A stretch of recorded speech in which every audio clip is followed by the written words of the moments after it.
Welcome to Now in the 90s, where we look at the game releases of 30 years ago today. This week, a food-themed beat-em-up, an FPS on the SNES, and an obscure arcade game from Capcom. Hi, I'm your host, Jared, and today is August 26th, 1992.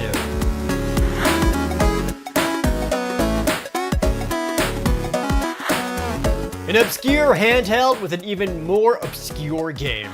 Released this week in 1992 was Kung Food for the Atari Lynx. So you want another reason to buy an Atari Lynx? 16-bit action, sports, great sport. You got NFL football, hockey, basketball, baseball heroes. Now Lynx is just $79.99. Lynx has hot arcade hits, Toki, steel talons. We've even got pinball jams, 2 great big pinball machines jammed into one incredible cart. Hey, for a limited time, Lynx is only $79.99.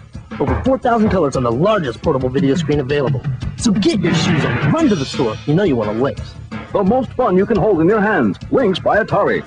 As I've mentioned time and time before, beat-em-ups were everywhere in the early 90s. Even handhelds like the Atari Lynx needed their own unique one, but how do you make one stand out?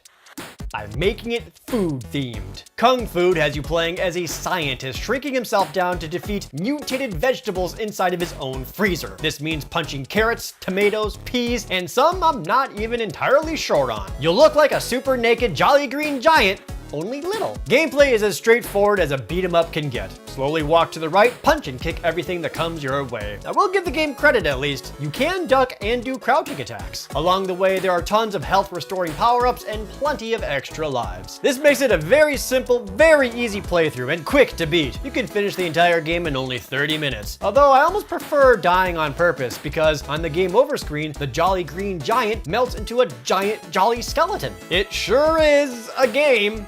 GamePro was not enthused by it, with an average score of a 6.5 out of 10.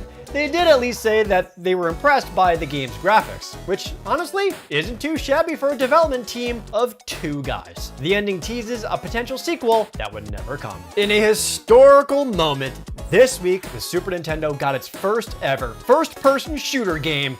That's right, released this week in 1992, was Faceball 2000. Faceball 2000 is an FPS, and it made it onto the console before Wolfenstein and a year before Doom would even be made. Gameplay has you going through a simplistic maze, shooting yellow balls at your enemies, which are smiley faces. Every enemy is a different kind of smiley face, with the easiest ones having funny names like Shoot Me and I Shoot You. Once you shoot so many enemies, you can take the exit panel and move on to the next level. Although, if they are able to kill you, they taunt you by saying, "Have a nice day." Have a nice day.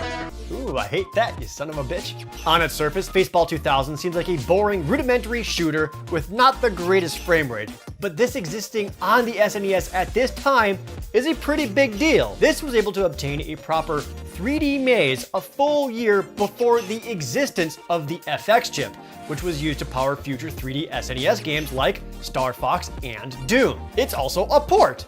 It was originally known as MIDI Maze for the Atari ST computers in 1987. It was extra notable then because it featured the ability to link computers together using the Atari ST's MIDI port to allow for multiplayer. This was even before the concept of LAN parties. In fact, MIDI Maze essentially created the concept of death matches. It was also the first to use regenerating health in a shooter, long before games like Call of Duty. However, it wasn't the first game ever to use regenerating health. That would be Highlight. The SNES version of Faceball 2000 is actually more of a port of the Game Boy version, which was released in December of 1991. On the Game Boy, it was incredibly popular, and once again, a technical marvel being able to make 3D graphics seem feasible on the little handheld. It was also notable for having link cable support for multiplayer, allowing for, and I want you to picture this, up to 16 players at a time, all holding a Game Boy. The Super Nintendo version has only 2 players. In fact, it's easily the weakest version with its low frame rate and honestly boring gameplay. It also becomes impossibly difficult after the 5th level, as enemy faces can move and shoot faster than the choppy frame rate allows you to, with no continues. And the lesser multiplayer from the popular Game Boy version is a strict downgrade. Although it could have been worse, there was a planned, but thankfully canceled, version set for the Virtual Boy. Quick, name your favorite Capcom arcade game. Perfect. Not a single person said Magic Sword. Released this week for the Super Nintendo in 1992. Originally released as an arcade game in 1990, Magic Sword is a side-scrolling action fantasy game. You play as a stereotypical buff shirtless sword and shield guy, cutting down enemies to get treasure chests and collecting keys to unlock additional doors. The game's biggest mechanic is that you can find allies that will join you. They're not playable, but each will have their own abilities to enhance your attacks. You can find allies such as a knight, a ninja, a cleric, and a big man. Innovative for its time was the ability to choose your stage you want to start at, in which there are 50 of them, which all last about a minute each. Being a port of the arcade game, some cuts had to be made for the Super Nintendo version. The main thing is that the arcade version was two-player co-op. Hilariously, I want to point out the box art for the Western SNES release. There it features the archer lady with a gun. At no point in the game does she get a gun. Magic Sword also had multiple endings. Upon beating the final boss, you can either choose to take the evil black orb for yourself or destroy it, allowing you to choose between a bad and a good ending. The game still isn't very good. It fakes some rudimentary RPG mechanics which wouldn't be realized until Knights of the Round, or better yet, Dungeons & Dragons Tower of Doom. Without co-op, it's very repetitive to get through all of the levels. And it didn't review very well either. Except from Nintendo Power. They featured the game in their July 1992 issue alongside Street Fighter II, and reviewed it with an average score of a 3.5 out of 5.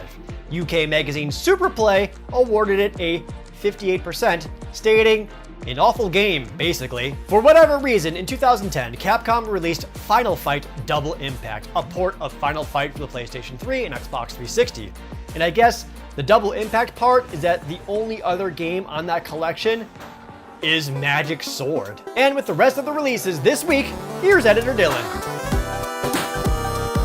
The only other game released this week is Side Pocket on the Sega Genesis. From what I could gather, you're a dude with a sweet car going from town to town challenging blue-eyed women to a friendly game of pool before absolutely destroying their self-esteem with your superior ball handling skills. If that's not what's going on here, maybe I just missed the subtext or something. Let me know. But that brings us to a total of 4 games released on these 3 consoles this week in 1992. I'm glad we got to finally feature a Lynx game, but when looking it up, I found an entire animated series called Kung Fu. I hope the game devs got some royalties for that, since the game goes for less than my Constitution stat in D&D. Want to know how low that is? Well, Jared's got you covered. In the Collector's Corner, Kung Fu's value has completely expired as this week's value done. The game is only worth $10, but don't worry, with the box and manual, it's $12. Faceball 2000 isn't too much better, at just over $10 for the loose cartridge, and just over $30 for it complete. Fun fact, the Game Boy version is worth almost twice as much. Magic Sword is on par for SNES games as a subpar game. It's worth $40, but complete is more respectable at $130. And that's it for today.